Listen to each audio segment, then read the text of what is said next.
Tonal value is one of the three dimensions of color, and it refers to the brightness or darkness of a color. If we remove the saturation or intensity of these colors, we're left with the tonal value. We can do the same thing for this painting by Van Gogh. It looks pretty colorful, but if you remove the saturation, you can see that most of it is actually pretty much the same value.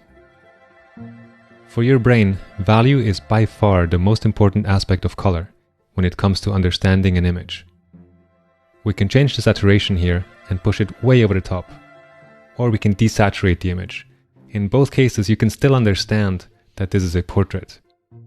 We can also change the hue of the image, which is its color identity, red, blue, green, and so forth. This changes the mood, but it doesn't really change the shading or your ability to make sense of the image. But if we change the value overall, the image fades out to white or black. And if we start putting random values in there, for example in the reflected light of the nose, or in these halftones, you can see how the image is starting to fall apart.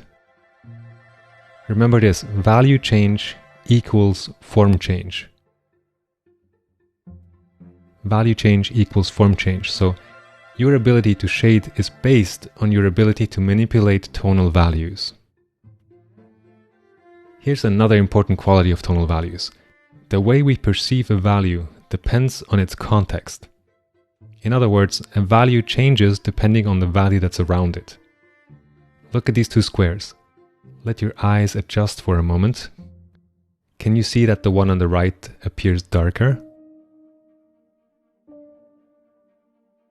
Well, actually, they are the same.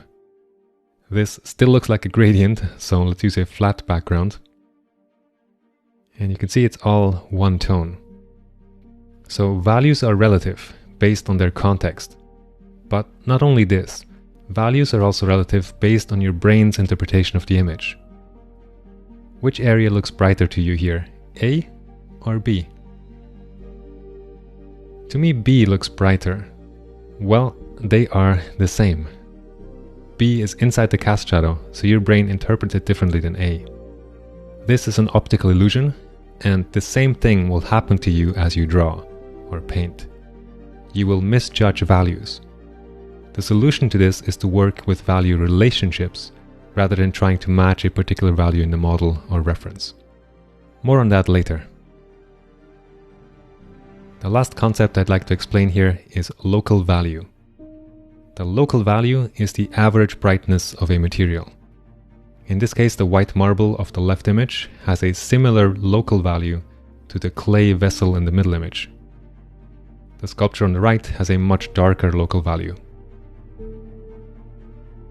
To summarize, tonal value is brightness or darkness.